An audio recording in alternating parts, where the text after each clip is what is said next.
하나님의 말씀은 고린도후서 10장 4절에서 5절 말씀입니다. 고린도후서 10장 4절에서 5절입니다.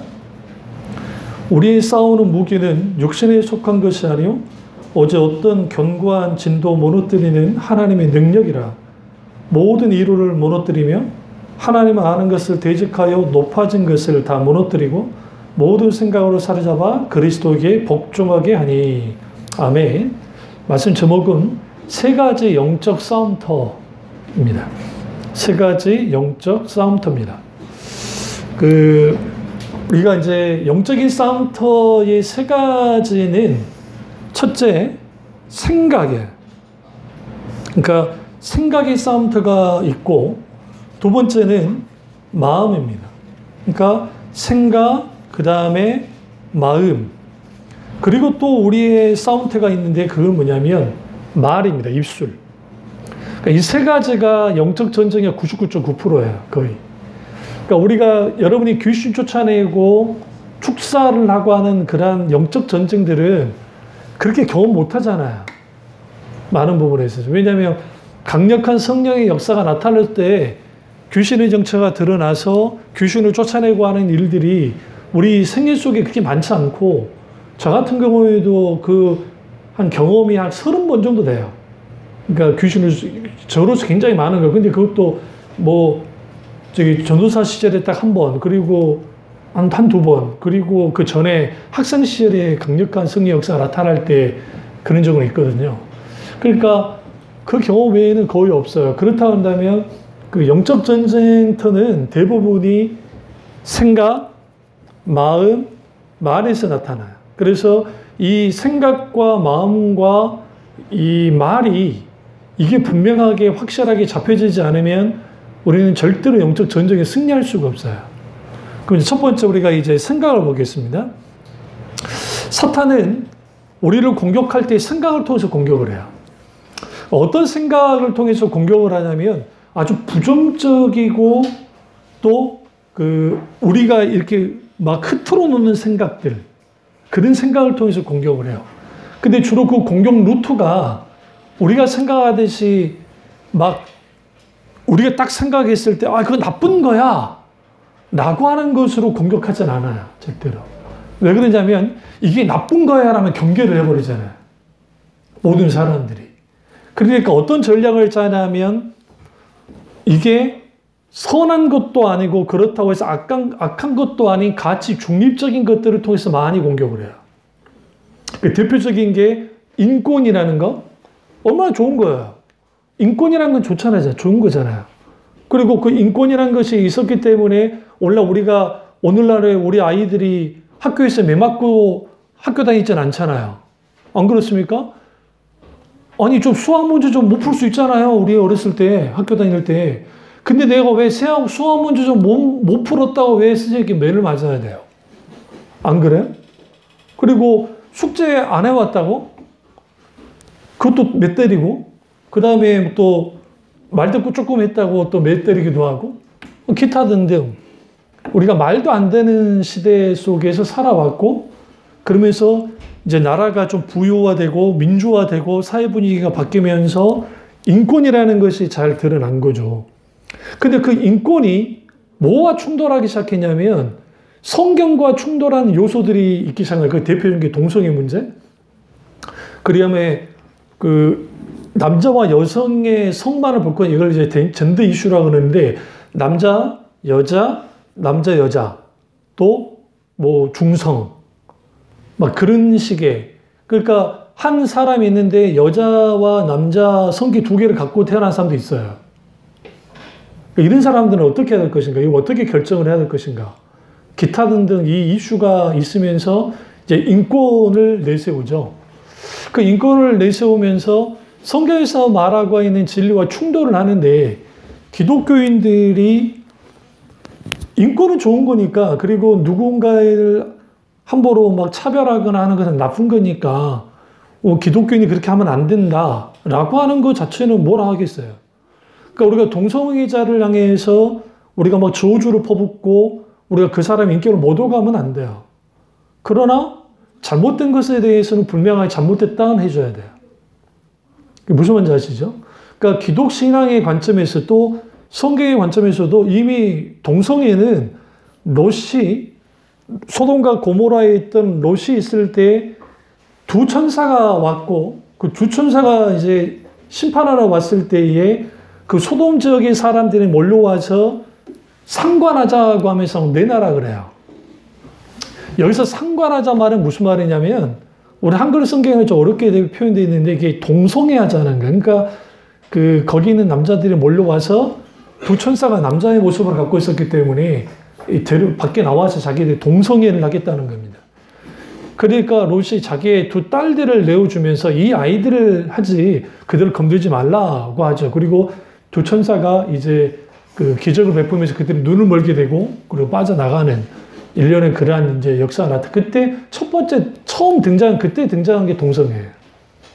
그럼 지금으로부터 3,500년 전에 이미. 근데 이거보다 더 오래돼 있어요. 왜 그러냐면 동성애든 어떤 죄든 인간의 본성에서 나왔어요. 본성, 죄의 본성. 그래서 그 동물과의 관계, 동물과의 수간도 있고 성경에서는 동물과의 수간에 대해서도 말을 해요.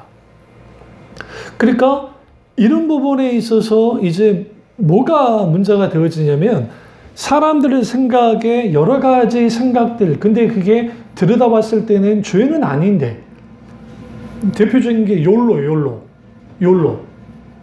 그러니까 욜로는 한 번뿐인 인생 즐기면서 살자. 이거 뭐가 나쁜 거예요? 참 좋은 거지. 그리고 아모르 파티.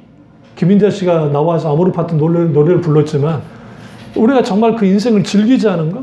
한 번뿐인 인생 내가 잘 생각해서 우리가 인생을 즐기면서 살자는 게 그게 뭐가 나쁘겠어요. 근데 여기서 문제는 뭐냐면 한 번뿐인 인생인데 이후에 천국이나 지옥은 없다는 걸 전제를 해요.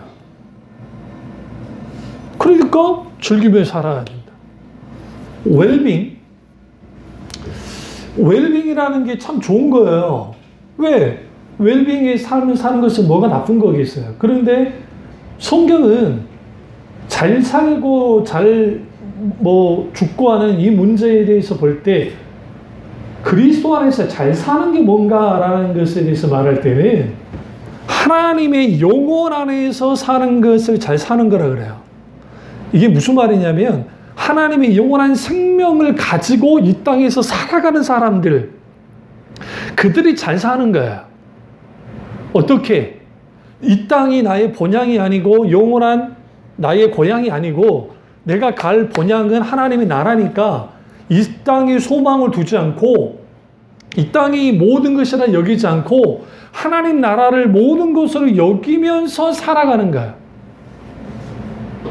이게 성경에서 말하는 삶이야. 잘 사는 거.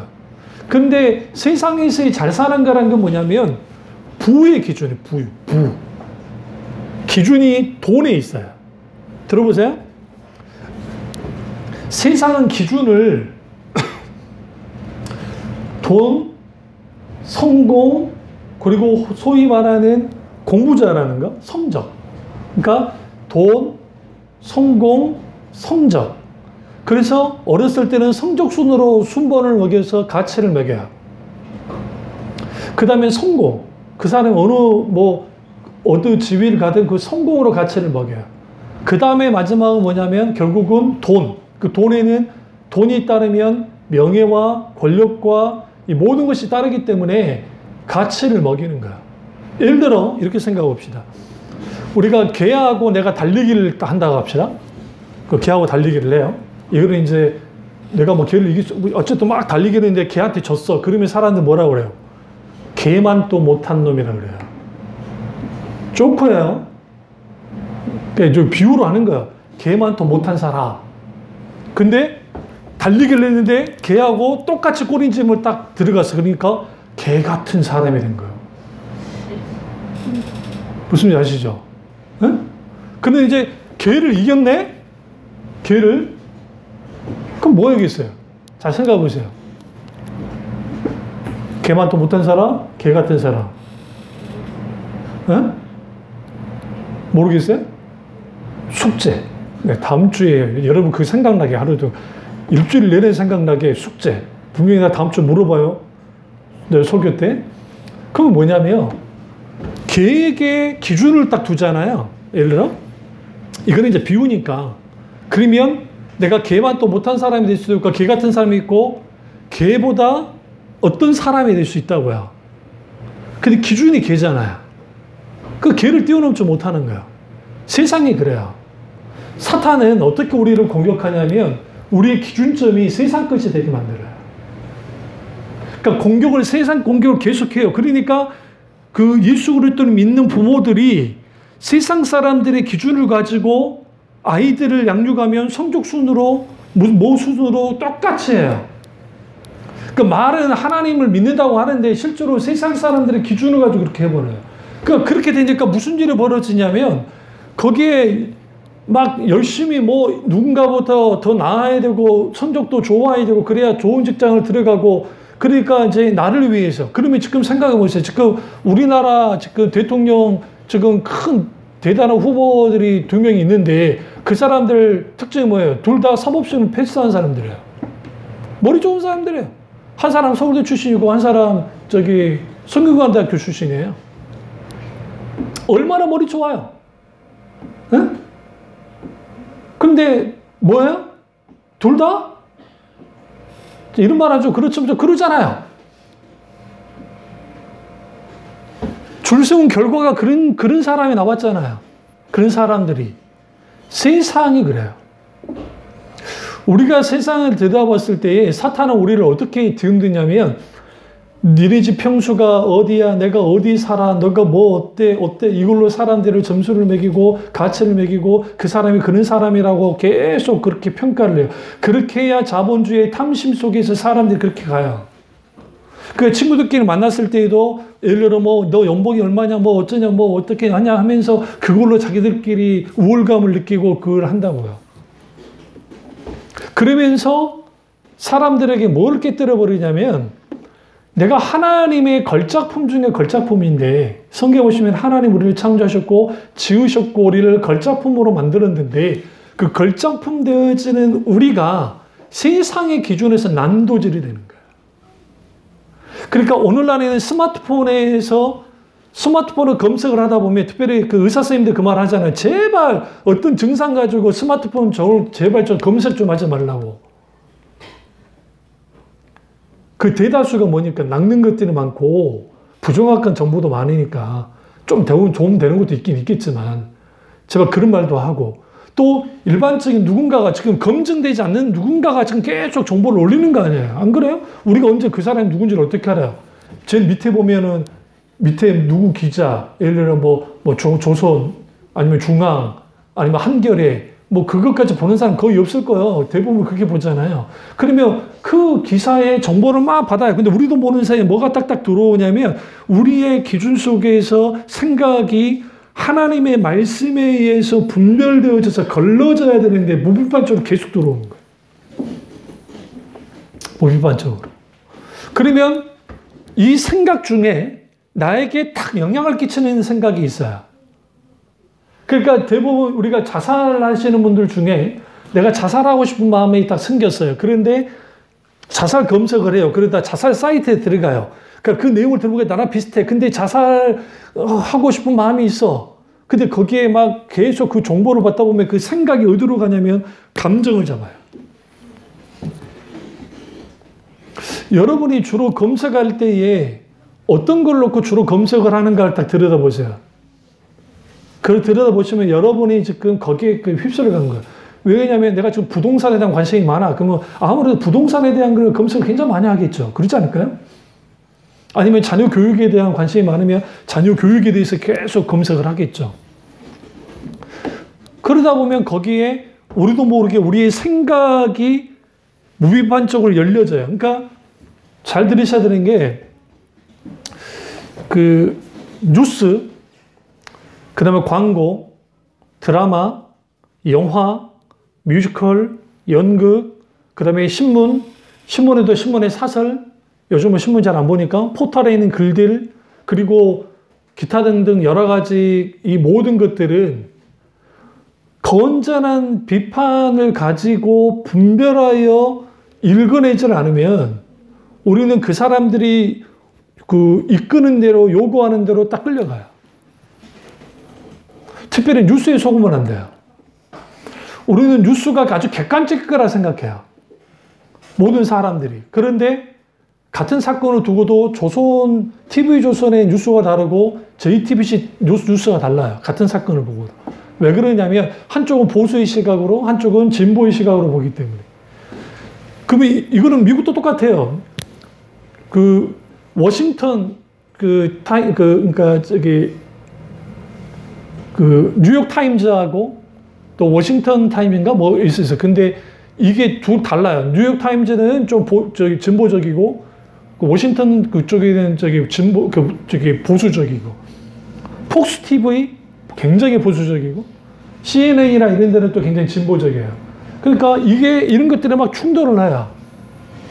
그럼 이런 것들을 볼 때 분별을 해야죠. 예수 믿는 사람들이. 근데 분별하지 못하는. 그러니까 왜 그럼 분별하지 못할까? 생각을 잘 들으세요. 깊이 사유하려 하지 않기 때문에요. 그럼 왜 깊이 사유하려 하지 않느냐? 하나님의 말씀을 읽을 때 깊이 사유하면서 읽지 않기 때문에요. 첫째는 읽지도 않아요. 읽어도 그냥 읽어요. 그냥 읽어버려요. 그러니까 깊이 생각하고 사유하진 않아요. 물어봅시다. 우리 교인들에게 제가 말씀 달력을 드렸어요. 아마 집에 있을 거예요. 버리지 않았으면. 그리고 여러분 오늘 집에 가셔서 여러분 말씀 달력이 지금 날짜가 어떻게 되는지를 보세요. 아마 방치되어 있을걸요? 제가 매일매일 우리 집에 있는 말씀 달력이 어쩐 내가 바쁘고 좀 정신 없을 때는 뭐 하루 이틀 정도는 이렇게 있을 수는 있어요. 그런데 지금 여러분이 아예 방치를 해가지고 이게 지금 우리가 2월 달이잖아요. 근데 지금 뭐 9월 달에 있는 것도 있을 수 있고 12월 달에 있을 수도 있고 그래요. 뭘 의미하냐면 이거 하나 딱 넘기는 거. 그러니까 오늘 하루 딱 넘겨서 말씀 하나 읽는 것조차도 못해요. 스마트폰을 꺼내가지고 탁 검색하고 너무 쉽게 하는데 집에 식탁이든 어디든 있는 그 말씀 달력 하나 넘기는 것조차도 못해요. 안 해요. 그러니까 이런 분들이 하나님의 말씀에 의해서 온전하게 딱 서 있지 못하면 세상 사람들의 기준과 똑같이 말하고 행동해요. 여러분 주위에 있는 그리스도인들 중에 그런 사람들 굉장히 많을 거예요. 똑같아요. 왜 똑같은 줄 아세요? 생각이, 가치관이, 세계관이 바뀌어진 적이 없거든. 그러니까 원수가 그걸 공격을 하는 거야. 공격해 들어와서 그 생각이 뭘 집어넣냐면 그러니까 우리가 딱 봤을 때 그 자체로는 죄도 아니고 기독교에 대한 공격하는 게 전혀 아니에요. 그런데 거기에 뭘 집어넣냐면 자연스럽게 거기에 뭘 집어넣냐면 하나님의 말씀에 대한 의문을 갖게 해요. 그러니까 말씀이 아닌 다른 것을 기준화시키기 시작해요. 그게 대표적인 게 인문학 강자들이에요. 저는 인문학 강좌 많이 듣는 사람이에요. 인문학은 잘 들으세요. 인문학은 명답을 제시해요. 그러니까 명료한 답을 제시는 해요. 그러나 정답을 제시하지는 못해요. 정답은 성경에서만 제시를 해요. 왜? 성경이 진리이기 때문에. 이 부분을 연세대학교 김상구 교수님이 신과 학장이신데 지금은 모르겠죠. 근데 어쨌든 인문학 강좌 정말 많이 하세요. 근데 교회에서 이제 강좌하실 때 했던 말이 있어요. 그게 뭐냐면 인문학으로 아주 유명한 분이긴 한데 인문학의 한계는 마지막 그러니까 여러 사안들에 대한 어떤 이렇습니다. 설명도 해주고 공감도 해주고 다 해줘서 이제 좀 명료한 어느 정도의 답은 줘요. 그런데 결국은 유일한 답은 주지 못하더라는 거예요. 한계라는 게 있어요. 한계. 그 자체도 도움이 되긴 해요. 그러니까 우리가 지금 그 아이들 막 상담할 때 김은영 씨인가 누군가 그 의사 선생님 상담가 이분이 오은영 씨 그분이 굉장히 많이 뜨시잖아요. 그러면 우리는 이렇게 생각해. 아, 그분한테 가면 다 해결할 것 같아. 아니요, 그럴 수가 없어요. 그럴 수가 없다고요. 그리고 화면에만 비춰진 것만으로, 그러니까 지금 그것으로만 모든 걸 평가하거나 판단하면 안 돼요. 그분은 능력이 없는 분이란 말이 아니에요. 그분 대단한 분이긴 한데 모든 인간은 한계를 갖고 있어요. 그걸 제시를 해요. 근데 이제 물어보아야 돼요. 그러면 그분의 자녀들은 어떠한가? 그러니까 제 아는 교수님 중에 심리학과 교수님이 계시는데 그분의 아내가 교육학과 박사하고 교수님이세요. 근데 애들을 키울 때 애들한테 악재된다잖아요. 그것도 싸납게. 그래서 물었다잖아요. 당신은 교육학과 교수인데 왜 그래? 그게 되냐고! 이론과 실제가 다를 수 있다라는 겁니다. 그럼 여기서 우리는 뭘 봐야 되냐면, 요즘 부동산이 어떻다, 뭐 선거의 기준이 어떻다, 인생이 어쩌다, 뭐 어쩌다. 그러니까 이제 왜 오늘날의 트로트가 사람들에게 막 그렇게 힘을 주냐면, 트로트 노래들을 딱 들여다보세요. 일단 슬픈 노래가 별로 없어요. 옛날에 트로트는 슬픈 게 많았지만 요즘에는 안 그래요? 그러면 나이 40만 넘어도 즐거울 일이 별로 없잖아요. 50대고 60대고 70이 되는데 인생의 간지러운 부분들을 막 긁어주는 거야. 응? 장윤정 씨의 어머나 이러지 마세요. 여자의 마음은 갈대랍니다. 안 돼요. 왜 이래요? 이거 잘못 보면 이게 성추행범이 추행한 것 같아. 가사 들여다보세요. 안 그래요? 아, 그러니까 장윤정 씨가 처음 그거 받아들였을 때 싫어했다잖아요. 그 노래를. 후에 세상이 그게 소위 대박이 터져가지고 그런 것 뿐이지. 그러면 그럼 왜 그러냐? 세상이 좋다 하면, 세상이 즐겁다 하면, 세상이 괜찮다 하면 다 괜찮은 게 돼버린 세상이 돼버린 거야. 다시 말하면 대중들이 반응해서 그게 옳은 거야, 그게 즐거운 거야, 괜찮은 거야, 그러면 되는 거야. 사탄은 그걸 말해요. 우리에게 그런 생각을 집어넣어요. 세상의 기준으로 보니까 괜찮대. 근데 많은 사람들이 괜찮대. 그러니까 그건 아무 괜찮은 거야. 그러니까 요즘 뭐 이혼한 연예인들이 나와서 마치 이혼이 자랑인 것처럼 막 떠들어대잖아요. 과거에는 이혼이 굉장히 문제가 컸었는데 원래는 이혼이라는 게 별거 아닌 것처럼 취급되게 만들어버려요. 뭐가? 예능이, 어떤 프로그램들이 그 이면에는 작가와 PD의 사상과 그 다음에 시대적인 분위기, 배경, 이러한 것들. 그렇다고 이혼한 사람들을 정죄하자는 게 아닙니다. 정죄하자는 말이 아니에요. 뭘 말하냐면, 미국이 그렇게 심리학이 발전할 수밖에 없었던 이유가 뭘까 했을 때, 팀 캐러 목사님이 정확하게 진단했던 게 뭐냐면, 모든 것이 우울증이래. 그러니까 우울증이고 마음이 어떤 게 병이 들었고 뭐 하는데 이제 전문가들이 나와가지고 해. 그런데 그 우울증 환자들은 그 사람들 줄질 않아. 왜? 그 진단해가지고 이 사람들 그런 거야. 그러니까 또 전문가는 더 필요해. 그러니까 또 심리학 전문가들, 의학 전문가들 이 사람들이 나와가지고 계속 많아져요. 그거 치유하려고 대처해주려고 하는 건 괜찮은데, 근데 여기서 우리는 뭘 할 수 있냐면 근본적인 치유가 아니었다는 걸 알 수 있어요. 받지 말라는 게 아니에요. 정신과 의사 선생님 돈 받는 거 받아야 돼요. 목사를 할지라도 만약에 어떤 우울증이나 아니면 공황장애 오면 의사 선생님 돈 받는 거 그 자체는 나쁜 게 아니에요. 나 믿음 참 좋으니까 우울증 안 올 거야? 아니요. 절대로 그럴 수 없어. 왜 그러냐면 엘리야가 그렇게 믿음이 좋은 사람에도 불구하고 어떻게 영적인 침체에 탁 빠져버리잖아요. 뭐 하지 못하면? 마음을 지키지 못하면. 그러니까 생각을 무방비 상태로 내버려 두면 안 돼요. 걸러낼 거는 걸러내야 돼요. 분별할 거는 분별해 주셔야 돼요. 그리고 내 머릿속에 딱 새가 날아다니는 거는 못 막잖아요. 그러니까 내 생각 속에 막 잡다한 생각, 갑자기 옛날에 분노가 일어나고 막 이상한 생각이라고 하면 그때는 우리가 다 나사렛 예수님이 사라질죄다 뭐 선언하고 선포하고 그것에 마음을 둘 필요 없어. 그런데 내 머리 위에 딱 새가 날아서 탁 내 머리 위에 뭐를 지려고 그래요? 집을 지려고 할 때는 이거는 반드시 영적 전쟁을 해야 돼. 이 부분을 칼빈 쌤이 똑같이 말하는 거야. 칼빈 쌤이 마틴 루터 목사님이 뭐라고 했냐면 내 머리 위속에 사탄이 막 날아다니는 것까지는 내가 못 막는다 이거예요. 그런데 내 머리 위에 집을 짓는 것을 막아야만 한다. 그 무기는 뭐냐? 말씀이야. 나사렛 예수님의 어른이 아주 잘못되고 못된 이러한 마음들께 부서질지어다라고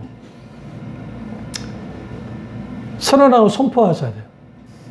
그 다음에 이 마음을 공격했던 것, 그 대부분의 전투가 이제 생각에서 여러 생각에서 있는데 그 생각 속에서 뭐가 하나 딱 다가오냐면 마음을 잡는 게 생겨요. 그게 이제 일종의 붙잡히는 거예요. 예.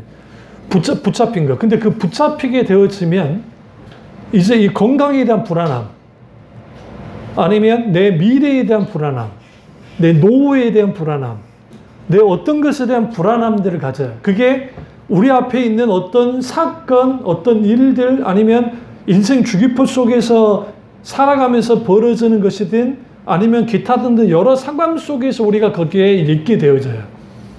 그러면 거기에 우리 마음이 딱 묶이면, 거기에 딱 묶이게 되면 사탄이 지러 밟습니다. 특별히 분노의 감정, 그리고 용서하지 못하는 그런 마음들. 그러니까 우리 일종의 원수가 우리에게 다양한 생각들을 주고 그 다음에 이제 다른 사람들과의 관계 속에서 어떤 우리가 실수를 하게 되어지냐면 이거죠. 우리 입속에, 그러니까 생각은 우리 입속에 들어가는 음식과 같은데 내 머릿속에 계속 생각했던 것들이 입으로 나와요. 그러니까 내가 관심 두는 거. 그러니까 지금 내가 관심 두고 있는 것을 주로 많은 사람들이 이야기를 해. 그러니까 한참 애를 키우는 부모들은 뭐 하냐면 관심사가 아이 교육 문제에 관심이 많기 때문에 그것에 대한 이야기를 많이 할 수밖에 없어요. 대부분이. 근데 놀라운 것은 제가 30대 초반 때 노예를 가면 40대 넘은 목사님들, 45살, 50대 되는 목사님들이 이야기한 걸 보면 다 건강 이야기를 해요. 목사님 무슨 약 먹어요? 뭐 어떤 약이 좋아요? 막 그래요. 그럼 이제 어떻게 또 노예를 알고 종근당 건강 같은 데서 와가지고 약을 팔아요. 목사님들께 막 이렇게 참 싼 약을 싸게 드리겠습니다. 막 함이 또 혹 해가지고 목사님들 사시고 저같이 전문 목사들은 안 사죠. 이익 안 되는데 이제 내가 마음 넘고 지금 50이 넘어가니까 그때 왜 그 양반들이 왜 그걸 사려고 했는지를 이제 이해가 되는 거죠. 근데 이제 중요한 건 뭐냐면 나를 끌고 나가고 있는 게 뭐냐는 거예요. 지금 우리의 관심사, 우리의 어떤 여러 가지가 있겠죠.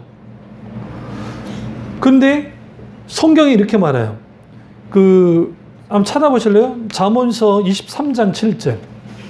구약 가겠습니다. 잠언서 23장 7절.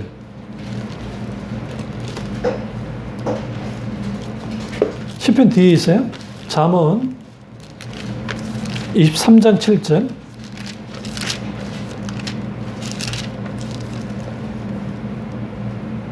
대저 그 마음의 생각이 없다 하면 그 위인도 그러한즉 그가 내게 먹고 마시라 할지라도 그의 마음은 너와 함께하지 아니하니라.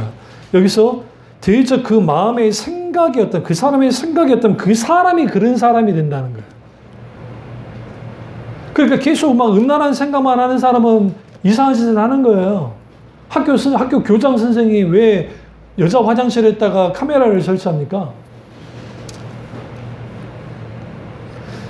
우리가 스마트폰이나 뭐 할 때 이상한 막 빨간 비디오 같은 거 막 그런 데 노출되거나 아니면 아주 폭력적인 게임에 막 하거나 기타는 그렇게 하되어지면 생각이 계속 남아요. 아니 단순히 예전에 내가 한참 닌텐도 아시죠? 닌텐도 그 게임기 있을 때 뭐 이삭이 갖고 있었으니까 있을 때 내가 그 게임하는데 그 게임이 막 생각날 때가 많았는데 우리 생각을 지배하는 것들이 생겨요. 계속 거기에 노출되어지면. 근데 그게 우리를 딱 잡으면 우리가 마치 그 마음까지도 거기에 딱 사로잡히게 돼요. 그럼 온통 그게 떠오르는 거예요. 그러니까 낚시에 아주 미쳐있는 분들은 낚시만 막 생각나듯이, 바둑에 미치는 바둑이 생각나듯이 그렇게 묶여버려요. 근데 성경에 얽매이기 쉬운 죄를 벗어나라잖아요. 스스로 얽매이는 거예요.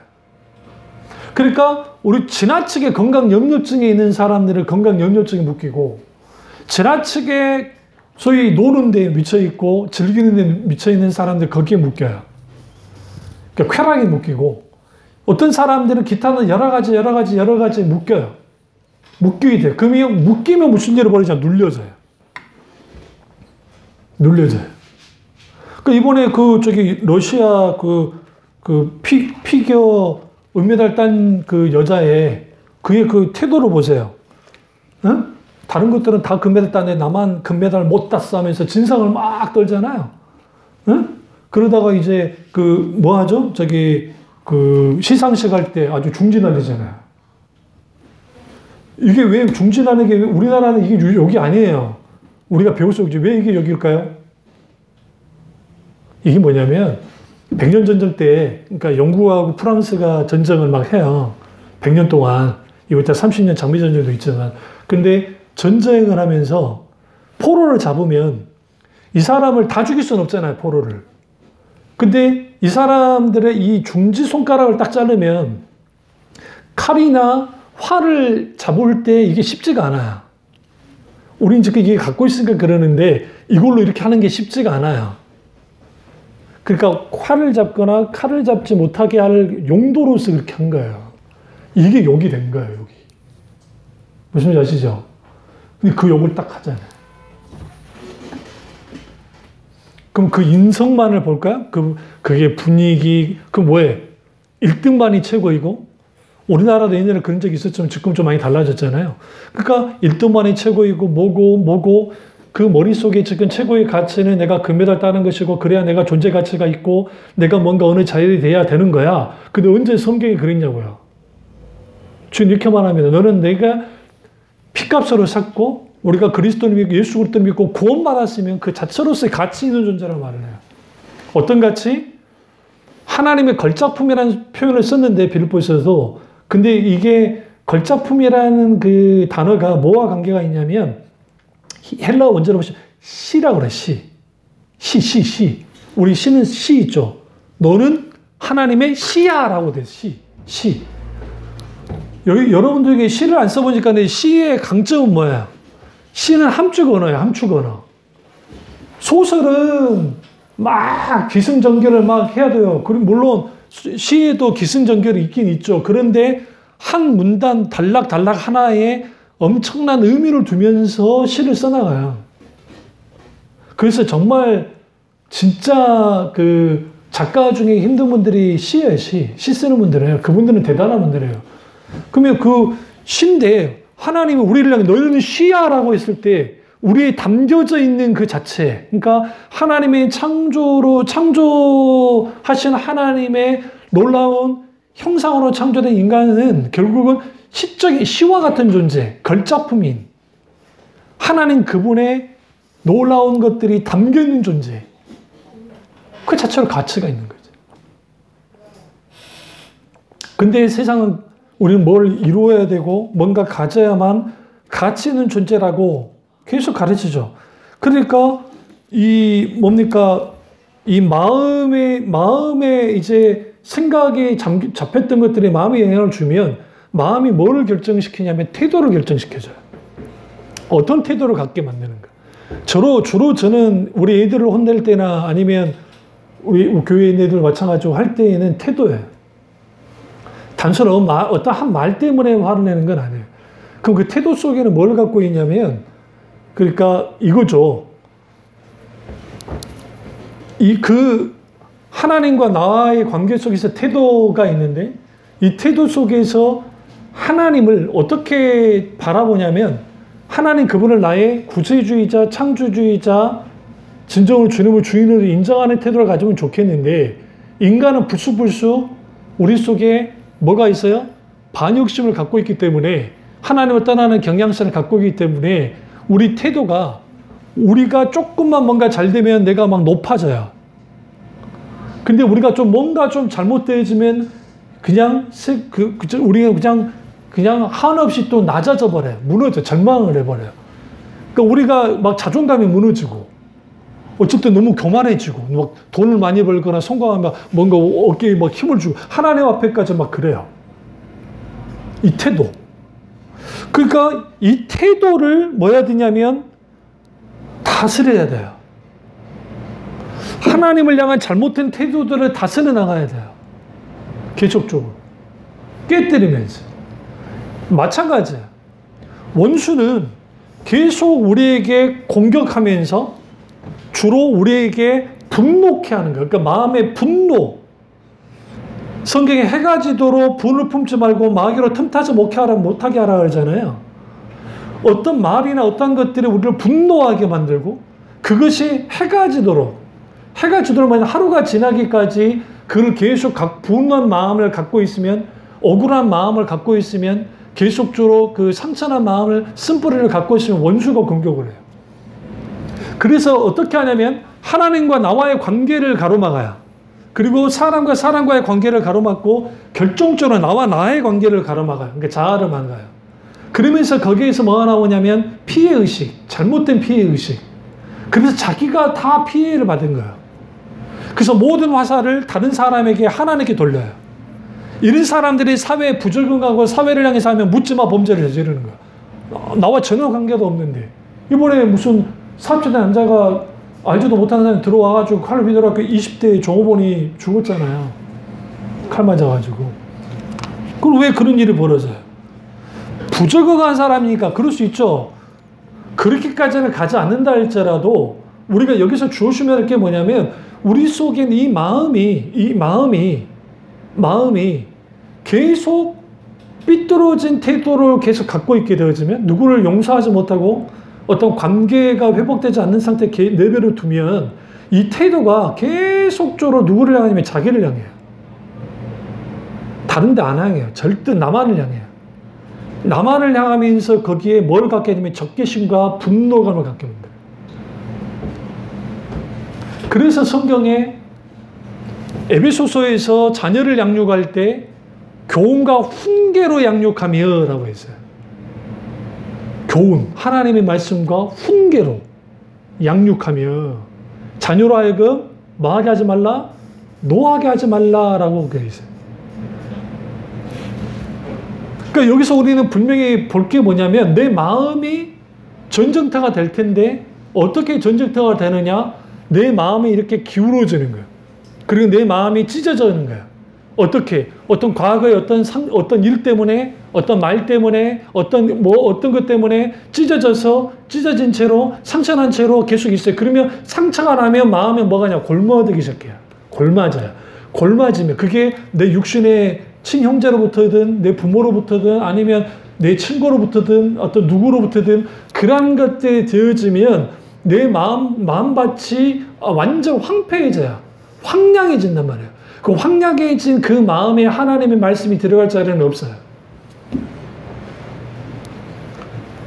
예수 믿는 사람이라 할지라도. 그래서 설교를 아무리 들려지지 않아요. 바뀌어지지 않아요. 거기서 계속 짓누르게 돼요. 그러면 거기에 뭐가 됩니까?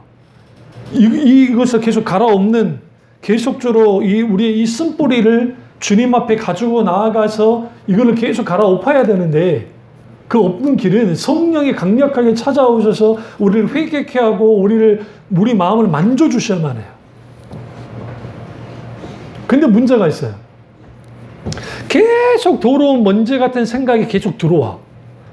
그럼 창문을 닫아야 될 거잖아요. 마음의 창문을 닫아놔야 좀 안 들어올 거잖아요. 근데 그 마음이 세상에 열려 있어. 세상 것들이. 다양한 것들이 열려 있어. 열린 상태에 계속 먼지는 들어와요. 밖에는 공사판이야. 사탄이 막 먼지 일으키고 공사판이야. 계속 들어와요. 근데 그걸 안 닫아. 마음의 생각에서 닿지 않는 상태에 있으니까 계속 먼지가 쌓여가. 그러면 이제 청소라도 해야 되겠는데 그게 쌓여가니까 영혼의 실증과 게으름이 있으니까 당연히 계속적으로 먼지가 쌓여가면 그게 찌들어지잖아요. 찌들어지면 말라붙어져요. 붙어요. 다음에 그걸 뭘로 닦으려 해도 안 닦아져요. 어떻게든 물을 뿌리고 스팀으로, 그리 청소기로 막 해야 거기에 있는 찌든 때와 먼지와 모든 것들이 닦여져 가듯이 우리 마음이 그렇게 돼버려요.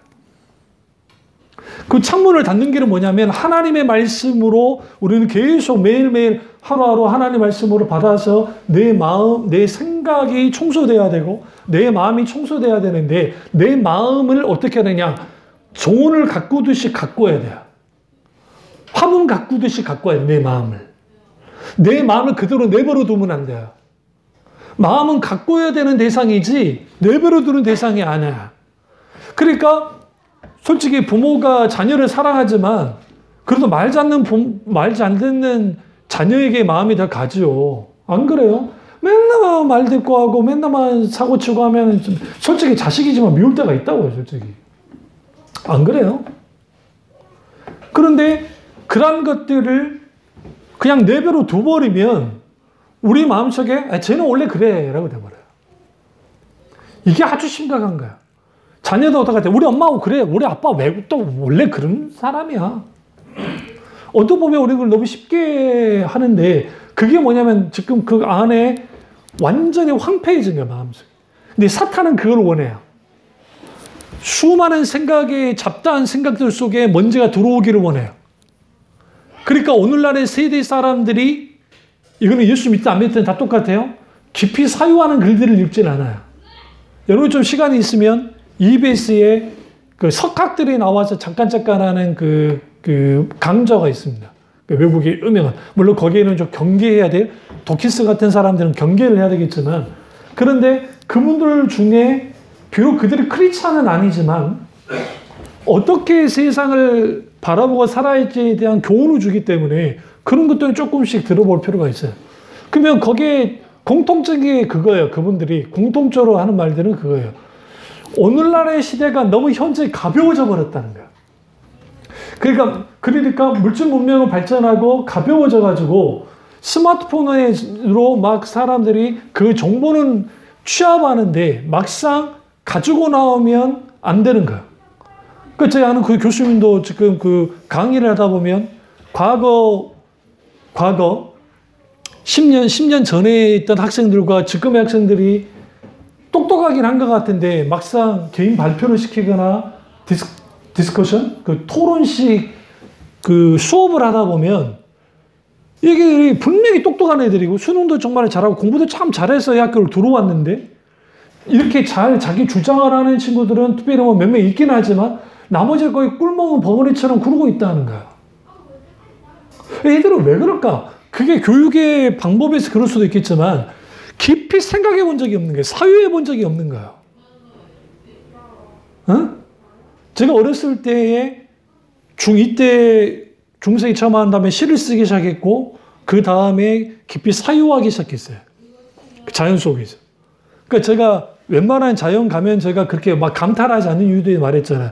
제가 워낙 산을 좋아했던 사람이고 요소라는 데가 해무가 이렇게 짙게 깔려서 이렇게 우리 산에 이렇게 올라오잖아요. 해무가 올라오는 그 장관은 여러분이 상상할 수 없는 장관. 그게 새벽 같은데 아침 일찍이나 아니면 또 낮에도 그렇고. 그 다음에 그게 이렇게 딱 덮칠 때, 그러니까 해무가 이렇게 짙게 깔려서 이렇게 싹 들어오면 여기를 온몸을 이렇게 탁 스쳐 지나가면서 막 밀려오는 거. 그럼 여기에 얼굴이 촉촉촉촉해져요. 온몸이. 그러면 거기에서 나 혼자 있고 아무도 없고 좌우는 다 저기 해무에 딱 감춰있지만 혼자 있는 그 느낌. 특별하게 어디 가야 느끼는데 여수는 해무가 잘 끼는 곳이라 우리 집이 또 그런 데니까. 그럼 거기에 있고 때로는 거기서 조용히 그 풀네임을 받고 하면서 쳐다보고 하나님께 기도하고 찬양하고 하면서 그거 한번 찾아놔야 돼. 내가 그때 있었던 시를 좀 찾아야 되는데 그런 것들. 근데 깊이 사유함이 사라진 시대가 되니까 김난주 목사님도 책을 이제는 사람들이 쉽게 읽을 수 있는 책으로 쓰시잖아요. 깊이 사유하지 않아야 되는 책들을. 시대가 그런다 할지라도 그리스도인들은 좀 달라야 돼. 왜? 하나님의 말씀을 깊이 받아들여야 되니까. 그러면 우리 마음을 가꿔야 되는데 내버려 둔다고 그냥 자동차로 가꿔지지 않아요. 네? 제발 펜트하우스 같은 거 보지 말고, 스카이 캐슬 같은 거 보지 말고, 뭔가 의미 줄 수 있는. 그러니까 그 인간 극장이라고 하는 게 EBS인가 뭔가 참화고도라든지 또 그 중국의 절벽에서 막 그런 일을 하시는 분들이라든지 그 다음에 막 그런 다큐 같은 게 있어요. 저는 그런 걸 좋아하니까 쭉 보다 보면 한 인생을 살아가는데 그런 인생을 살아가요. 그리고 힘들게 살아가요. 그래서 거기에 희노애락이 있고 우리가 봤을 때는 너무 참 비참하게 사는 것 같은데 근데 거기에서도 즐거움을 갖고 살기도 하고 그러면서 인생이 뭐냐 할 때 각기 자기 나름대로예요. 근데 그게 신앙의 세계에서 딱 벗어나 있으면 내가 소위 세상에서 잘 나가는 삶을 살아도 참 불행한 삶을 살고 있는 거예요. 아픈 인생을 살고 있는 거예요.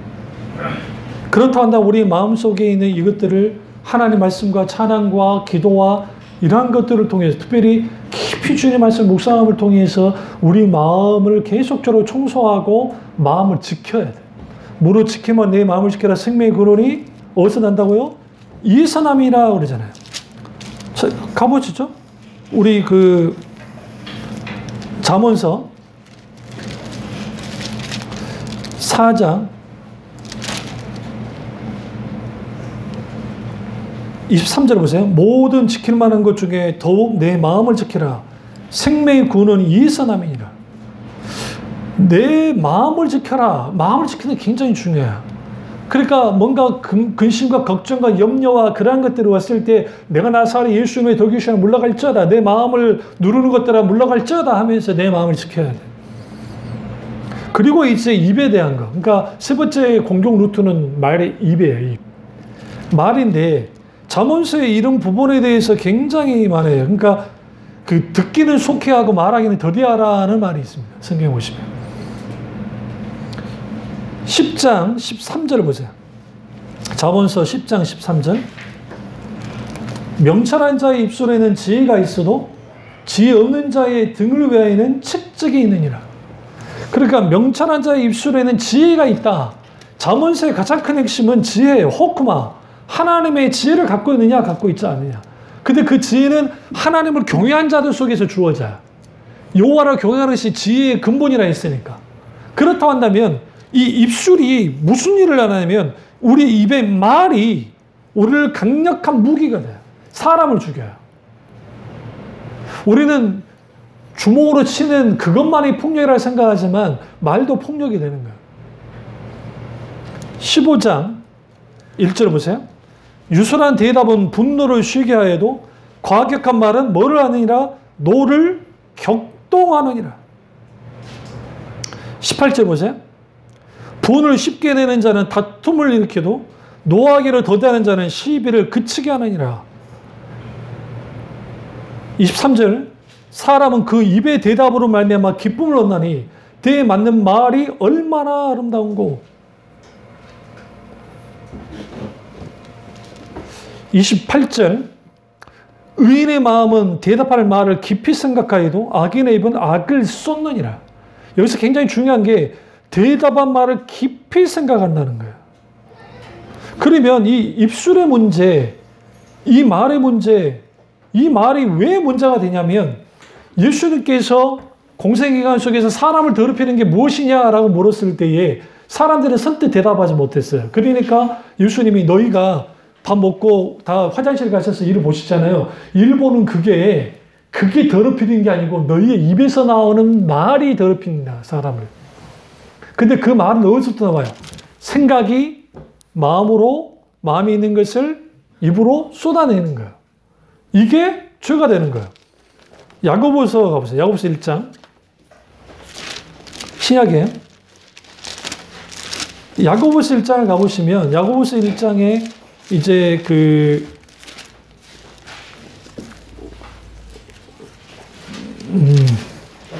아니 3장에 야고보서 3장 6절을 보세요. 3절을 보세요. 3절. 야고보서 3장 3절. 우리가 말들의 입에 재갈 물리는 것은 우리에게 순종하게 하려고 그 온몸을 제하는 것이라. 그 입에 재갈을 물린다는 게 굉장히 중요해요. 여기 재갈을 물린다는 게 뭐냐면 이게 전쟁 용어예요. 어떤 전쟁 용어냐면 적진에 기습 공격을 해야 되는데 사람들이야 뭐 이제 조용히 하면 조용하는데 짐승은 말은 달리는 말들은 안 되잖아요. 그러니까 입에 나무로 입을 벌리게 해서 딱 물고 그걸로 묶어요. 묶어가지고 뭐 숨을 저기 소리는 못 내게. 이게 재갈 물리는 거예요. 그리스도인들이 반드시 뭐가 필요하냐? 입에 재갈을 물려야 된다는 거예요. 재갈을. 이거는 뭐냐면 이걸 컨트롤 해야 되는 거예요. 그 말의 컨트롤, 절제. 말의 절제가 필요해요. 그래서 여러분 성경에 잠언서에 말장이를 피하라 하잖아요. 말장이를 피해라. 왜? 그 말장이가 너가 말을 할 때에 그가 너의 모든 허물을 떠들어댈 거라는 거예요.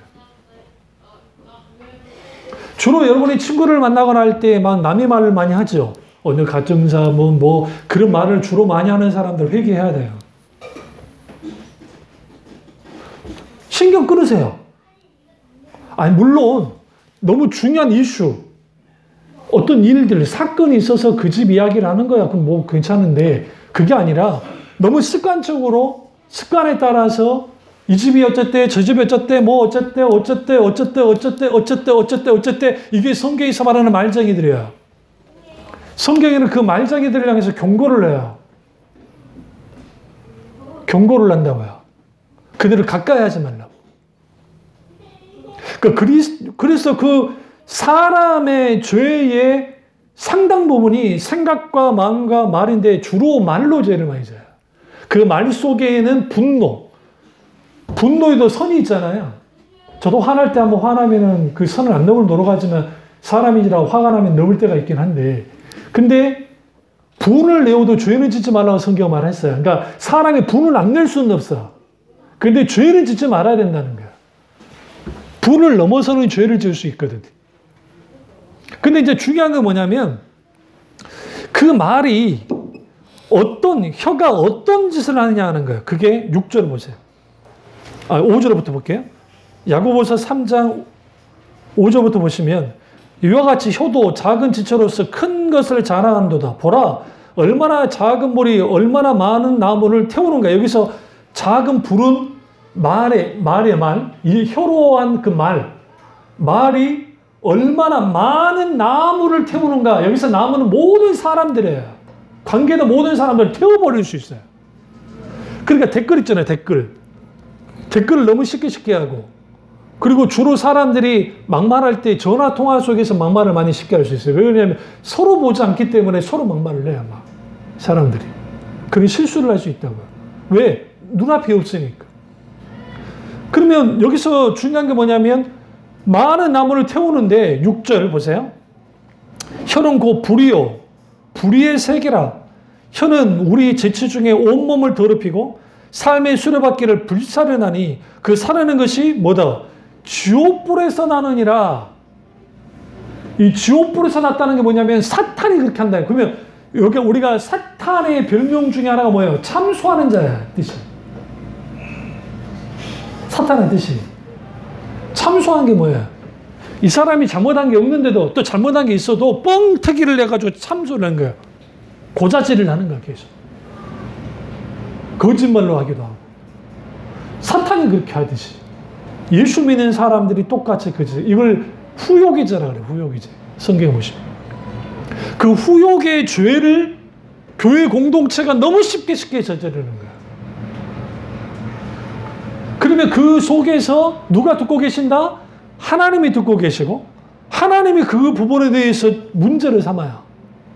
왜 그러냐면 그 말이 그 입의 혀가 남을 집어삼키 남을 불태우기도 하지만 나도 불태워요. 둘 다 불태워버린다. 둘 다 불태우면 거기서 무슨 문제가 생기냐? 관계의 문제가 생겨요. 갈등이 생겨요. 찢어져 나가요. 하나님과의 문제도 생겨요. 굉장한 여기에서 큰 파장이 생겨요. 그래서 이스라엘 백성들이 하나님께 대해 대적할 때 행동으로도 대적했지만 더 큰 것은 말로 대적했어요. 계속.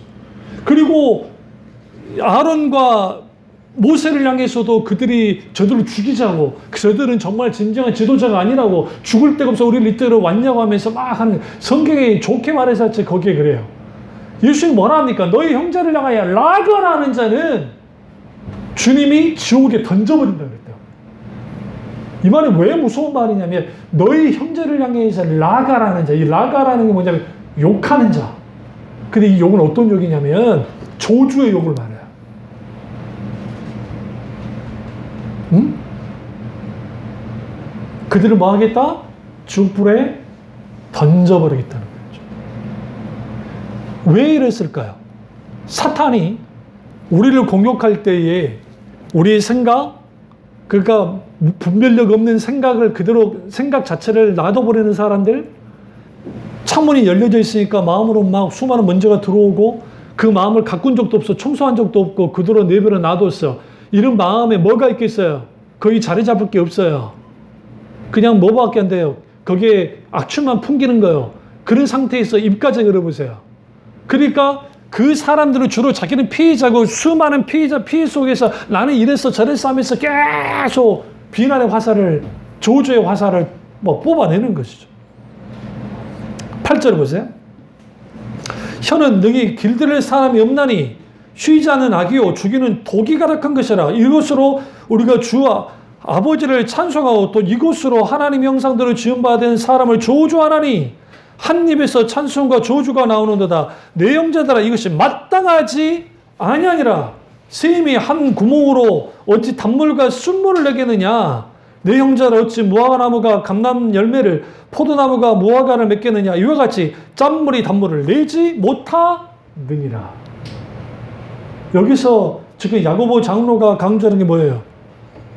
말을 제어하는 게, 입술을 제어해라는 거예요. 입술을, 말을. 이 말을 제어하지 못하면 우리는 그 말에 걸려서 넘어질 뿐만 아니라 더 문제가 있어요. 하나님께 찬송을 하긴 하는데 내 입의 말로는 누군가를 저주하고 있어요. 그래서 여러분들이 어떤 교제를 나눌 때 친구들 간에 또 갈래, 그 목사님들 중에서도 있어요. 목사님들 중에서도 보면 이런 말 저런 말 하면서 세상 이야기만 해요. 근데 좀 그 경건한 목사님들과 같이 이야기를 하다 보면 정말 깨달은 말씀들, 때로는 고민사항, 또 목회하다가 힘들게 했던 그런 부분들, 또 코로나19 때문에 어떻게 대면 예배, 또 비대면 예배를 어떻게 드리는지 막 그런 이야기를 주로 많이 하는데, 집사님, 목사님, 좋은 건물 나왔다대, 주식이 어쩌고, 어쩌고 저쩌고, 그런 말만 하는 분들이 생각보다 많아요. 왠지 아세요? 나의 관심사 그대로 쏟아내는 거예요. 여러분의 친구들과 관계를 가질 때에 자주 일주일 동안 아니면 영적으로 내가 실패했던 것에 대해 같이 이야기도 하고, 아니면 하나님 은혜에 경험했던 것, 깨달았던 말씀, 아니 기타 등등 여러 가지 그걸 나눠야 돼요. 그런 자리가 돼야 돼요. 먼저 어느 집이 누가 어쨌다더라, 저희 집이 어떻다더라, 또 누구 어쨌다더라, 우리 엄마가 어쨌어 저쨌다, 내 지금 고민거리, 내 지금 속상함을 같이 나누거는 나쁘지 않아요. 그런데 나누되 반드시 생짜로 나누면 안 돼요. 그 자체로 기도하셔야 돼요. 내가 자식들 때문에 너무 속이 썩었어. 썩어 문드러졌어. 내 친구들한테 이놈의 새끼들이 이렇게 저렇게 확 쏟아부어요. 그럼 상대방이 그 전화를 받겠죠. 그래, 여자분들은 잘 견뎌주시니까 하겠어요. 근데 문제는 뭐냐면 감정의 쓰레기를 그대로 전달시키는 거예요. 그건 멍청한 짓이에요. 이미 사탄이 공격을 해요. 어떻게 공격을 하냐면, 내가 말로 푸는데 좀 풀린 것 같긴 해. 근데 같죠? 좋지 않은 영향을 끼쳐요. 그럼 어떻게 해야 되느냐? 그걸 나누지 말라는 게 아니에요. 하나님께 가져가야 돼. 먼저 하나님께 가져가야 돼. 가지고 가고 하나님께 가지고 가서 이 부분에 대해서 하나님께 충분히 담그셔야 돼요. 그러니까 부르짖고 하세요. 그리고 친한 친구들에게 같이 나누세요. 달라요. 뭐가 다르냐? 내가 달라지고 지체가 달라요. 제 주위에도 자기 말만 하는 친구들이 있어요. 뭐 지금 다 이제 뭐 끊어지긴 했지만 그게 왜 그러냐면 아니에요. 영적으로 내게 좋은 영향을 끼치진 않아요. 절대로. 그럼 왜 그럴까요? 왜 그럴까요? 그 답답함을 누군가에게 계속적으로 해야만 내가 살 것 같으니까. 그거는 본성이니까 나쁜 것도 아니에요. 그것도 그 자체가 죄도 아니에요. 근데 문제는 뭐냐면 하나님께 가지고 먼저 가져가야 될 것을 그렇게 해버리면 내 마음도 청소가 안 될 뿐만 아니라 상대방에게 본의 아니게 그러한 것들을 쌓아주게 되는 이른바 민폐 아닌 민폐가 돼버리는 거예요. 그러면 그리스도인은 어떻게 돼요? 그러면 또 반대 경우가 있죠. 힘든 친구가 내게 이렇게 다가왔을 때, 이렇게 말로 나가왔을 때는 어떻게 해야 될 것인가? 기꺼이 그 부분에 대해서 기도로 품으면서 같이 받아주셔야 돼요. 그러니까 그 기도하는 자와, 그러니까 잘 들으세요. 중보 기도를 하는 사람의 마음과 그냥 듣고 끝난 사람은 전혀 달라요. 어떻게 달라지냐면 하나님의 마음이 강하게 부어지면 그 사람을 깊이 그 사람을 위해서 기도해요. 안타까움을 가지고. 그리고 하나님이 주시는 놀라운 뭐가 있냐면 기쁨이 있어요. 그러니까 그 은혜가 있고 세밀한 하나님의 마음의 그 움직임이 주는데 그게 뭐냐면 아버지의 마음이 내게 부어져요. 그 애통을 가지고 중보기도를 하잖아요. 하나님이 놀랍게 다른 지체도 주님이 만지기 시작합니다. 그래서 주로 사탄이 어떻게 한다고요? 말. 첫 번째 생각. 두 번째 마음. 세 번째 말을 통해서. 이 말씀만 찾고 보고 우리 말씀 맞추겠습니다. 야고보서 4장 7절 보시면 7절에서 8절까지입니다. 그런즉 너희는 하나님께 복종할지어다 마귀를 대적하라 그리하면 너희를 뭐하리라? 피하리라. 하나님을 가까이 하라 그리하면 너희를 가까이 하시리라. 죄인들아 손을 깨끗이 하라. 두 마음을 품은 자들아 마음을 성결케 하라. 뭘 대적해라? 마귀를 대적하는 겁니다. 사탄을 대적해야 됩니다. 그러면 우리를 어떻게 한다고요? 피해요. 그런데 그걸로 멈추면 안 돼요? 하나님을 뭐해라? 가까이 해야 돼요. 하나님을 가까이 할 때 우리가 이러한 영적 전쟁에서 승리합니다. 이 은혜가 저와 여러분의 있기를 주님으로 축원합니다. 기도하겠습니다. 기도하실 때 오늘 이 말씀이 나의 말씀이자 우리 말씀 되게 잠깐 기도하겠습니다.